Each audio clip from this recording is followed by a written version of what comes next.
कैसे हैं?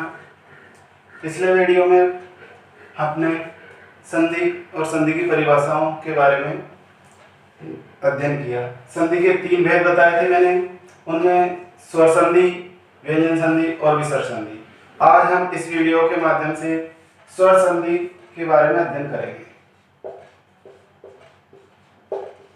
स्वर संधि की परिभाषा कल अपन ने देखी और इसके भेद के बारे में पढ़ेंगे।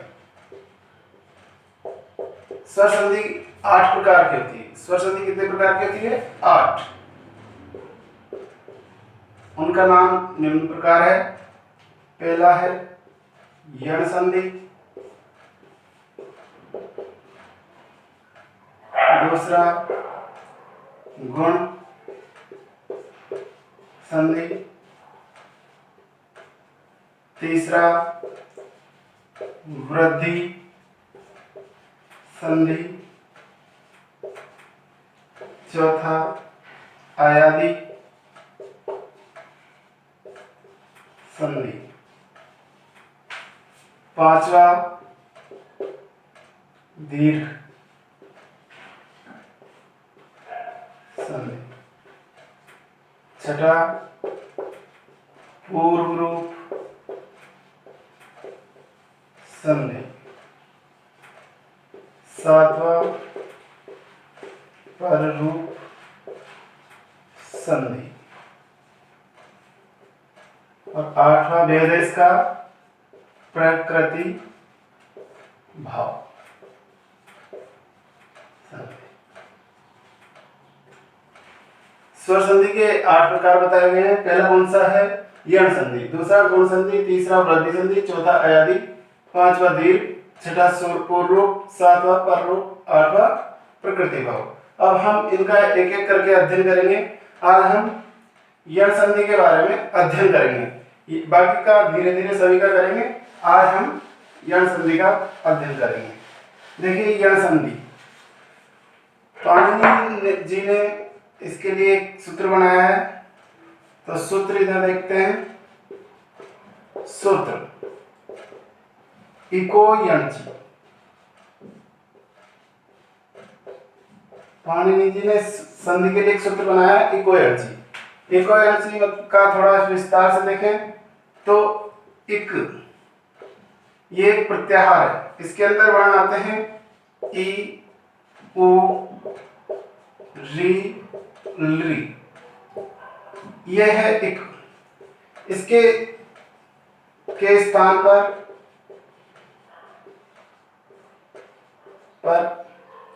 यण, इक के स्थान पर यण। यण में आते हैं य, व, र, ल। यण प्रत्याहार आते हैं य, व, र, ल, 4 वर्ण। ये कब होंगे? यदि अच परे हों। अच का मतलब क्या होता है? स्वर। अच का मतलब क्या होता है? स्वर। परंतु कंडीशन है कि स्वर हो भी असमान हो। स्वर क्या हो? असमान। तो इसका नियम किस तरह से बनेगा वो आपको मैं बताता हूं। आप इसको देख लीजिए कि अब इसका नियम कैसे बनेगा। जैसे आपको ई, उ, री, ली प्लस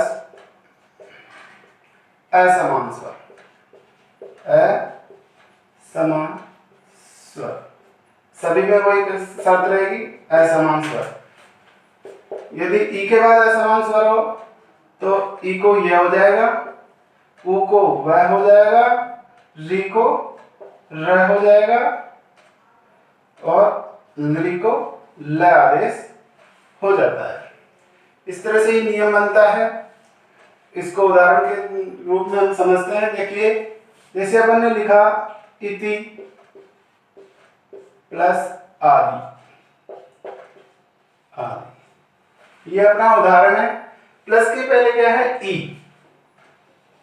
ई के बाद क्या है? ई तो नहीं, असमान है ना, ए, तो आपको आएगा। तो असमान स्वर तो ई के स्थान पर यह करना है और अपना शब्द क्या बन जाएगा? इत्यादि। इस तरह के उदाहरण इसी में आते हैं। इस संधि के उदाहरणों में पहचान भी होती है, उनको हम देख कर भी पहचान सकते हैं। तो हम इनको पहचानने का तरीका भी देखते हैं, यह संधि को पहचानने का तरीका।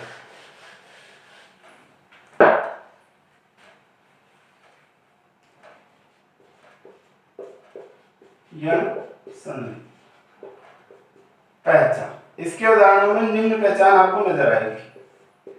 पहली पहचान,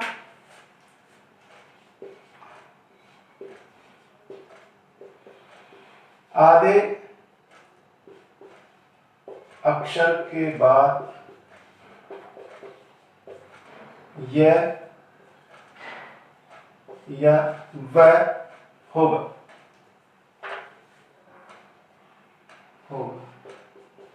पहला शर्त है, जैसे अपन इसका उदाहरण देखते हैं, प्रत्येक, इत्यादि, स्वागतम। ये देखिए आधे अक्षर के बाद यह या वह नजर आएगा। अगर इस तरह का कोई उदाहरण हो तो हम इस नियम को लगाने की कोशिश करेंगे। दूसरी पहचान आपको बताते हैं,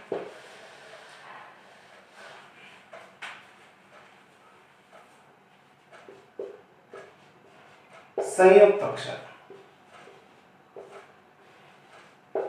यदि किसी उदाहरण में संयुक्त अक्षर है तो वो भी यह संधि के अंतर्गत आने की उसकी पूरी संभावना रहती है। जिस प्रकार आप देखिए, यद्यपि। संयुक्त अक्षर में आपको ये दो अक्षर का ध्यान रखना है, एक तो ध्य, एक त्र। ये दो उदाहरण आते हैं। यद्यपि है, पित्राज्ञा है, इस तरह से, ठीक है। और तीसरा है, तीसरा नियम है आपका ल से प्रारंभ, ल से प्रारंभ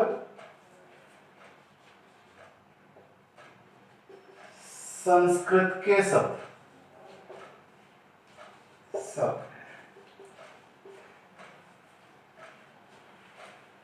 जैसे लादेश, लकार, लनुबंध, लनु, इस तरह के शब्द भी आपके इसमें आएंगे। अब आपको इनका विच्छेद कैसे करना है, इससे पहचान तो लेंगे, अब आपको विच्छेद किस तरह से करना है वो भी आप देख सकते हैं। इसको देख लें, आगे देखिए। अब इनका विच्छेद किस तरह से किया जाता है उसके लिए भी आप देखिए, विच्छेद, विच्छेद का नियम। यदि आधे अक्षर के बाद यह हो, आधे अक्षर के बाद यह हो, तो यदि आधे अक्षर के बाद ये वाला नियम आ रहा हो, उससे अगर उसकी पहचान हो रही है तो आप किस तरह से करेंगे। आधे अक्षर के बाद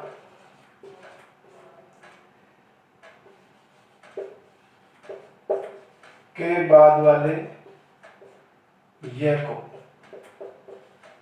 को ई में बदलकर प्लस के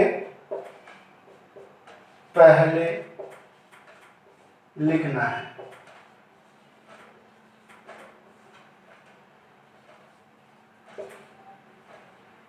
तथा बाद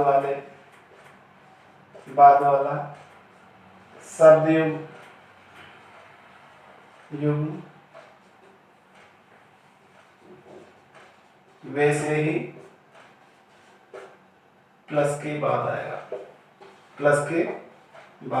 आएगा, ठीक है। जिस तरह से उदाहरण लिखा हमने इत्यादि, ये उदाहरण है आपके पास इत्यादि। इत्यादि में आपको ये दिया, ये नियम क्या कहता है, आधे अक्षर के बाद ये को ई में बदलना है, इस ये को ई में बदलना है। तो आधा तय है, इसको ई में बदल लिया और आगे क्या बचा हुआ है, आदि, ऐसे के ऐसे लिख दिया।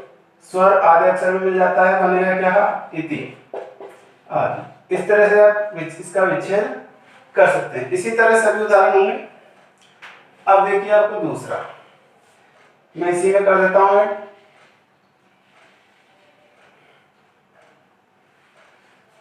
यदि आधे अक्षर के बाद व हो तो ऊ में बदल दें उसको। किस में बदल दें, ऊ में, और बाकी सेम कंडीशन रहेगी। देखिए ऊ वाला उदाहरण देखते हैं। ऊ वाला उदाहरण देखिए, जैसे अपने पास है अन्वय, अन्वय। अब आपके पास ये भी है, वह भी, परंतु ये के आगे आधा अक्षर नहीं है, तो इस कारण हमको वह को ही चेंज करना है। वह को चेंज करना है तो आधे अक्षर वाले को वह को किस में बदलना है, ऊ में, और वो भी प्लस के पहले। वो मैंने डायरेक्ट मिला दिया इस बार, देखिए। और आगे क्या बचा हुआ है, अय, अनु अय। इस तरह से आप इसको कर सकते हैं। अब आते हैं आगे वाले नियम में। यदि हम संयुक्त अक्षर, संयुक्त अक्षर यदि त्र दिखे या ध्य दिखे, तब आपको कैसे विच्छेद करना है। त्र में त और र मिला हुआ है, त्र में र, त और र मिला हुआ है, तो अपन को र किस जगह होता है, री के स्थान पर, तो र को री में बदलना है, वो भी प्लस के पहले। ये किससे मिलता है, द और य से, तो ये तो आधे अक्षर के बाद ये हो गया, वो वाला नियम लग जाता है। इसमें री वाला नियम अपन को लगाना है। जैसे उदाहरण देखिए, अपन अपने पास है पित्राज्ञा, ठीक है। अब आप इस त्र को खोल के देखिए, पित्राज्ञा, ये है ना, आधे अक्षर के बाद र आ रहा है, तो आधे अक्षर को के बाद जो र है इसको री में बदलना है और पितृ प्लस आज्ञा करना है। बस यही करना और कुछ नहीं करना, ठीक है। र किसके साथ होता है, री के साथ, पितृ आज्ञा। इस तरह से ध्यय का बताते हैं आपको। यद्यपि, यद्यपि, यह, इसको खोला, यह ई, आधे अक्षर के बाद ये आ गया तो ई करना है, यदि प्लस अपि, ठीक है। अब अंतिम पहचान वाले बात करते हैं, ल वाले। ल में क्या करना है, ल वाले में लनुबंध, जैसे ये उदाहरण है आपके पास लनुबंध, तो इसमें तो बिल्कुल सिंपल है। आपको ल को लिरी में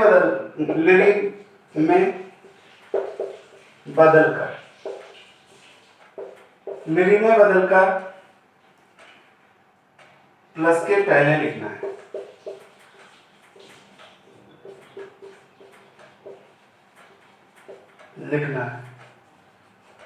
बाकी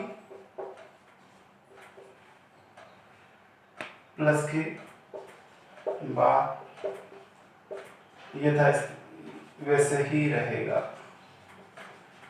वैसे ही रहेगा। देखिए जैसे लनुबंध, अब लनुबंध में ल को ली में बदल दिया और बाकी सब वैसे की वैसे आ जाएगा। इस तरह से ये हमको सारे यण संधि के सभी नियम हो गए। अब इन्हीं नियमों पर हम कुछ उदाहरण लिखेंगे और उनको हल करेंगे। देखिए जैसे उदाहरण लिखा हमने पर्यावरण, मध्वरी,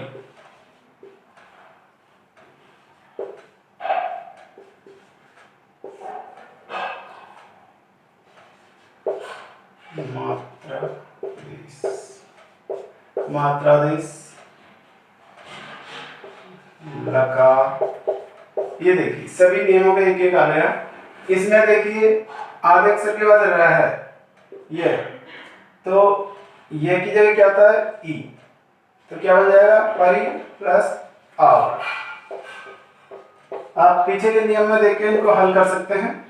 आधे अक्षर के बाद वह को किस में बदलता है ऊ में, मधु प्लस आरी। त्रय में क्या करना है, त्रय को त्रि में बदल दो बस डायरेक्ट, मातृ प्लस आदेश। और लकार में लृ प्लस अकार। यह इस तरह से हमारी विज्ञान संधि पूर्ण होती है। यदि आपको किसी प्रकार का डाउट है तो नीचे कमेंट बॉक्स में जरूर लिखें, और कोई समस्या हो तो आप इसके घर बैठकर कम से कम 20 उदाहरणों का अभ्यास करें, और कोई दिक्कत हो तो आप कमेंट्स बॉक्स के जरिए मुझे बता सकते हैं, ताकि आपके संदेह हम दूर कर सकें। इस आवाज के लिए इतना ही काफी। अगले वीडियो में हम दूसरी संधि का भेद पढ़ेंगे। धन्यवाद।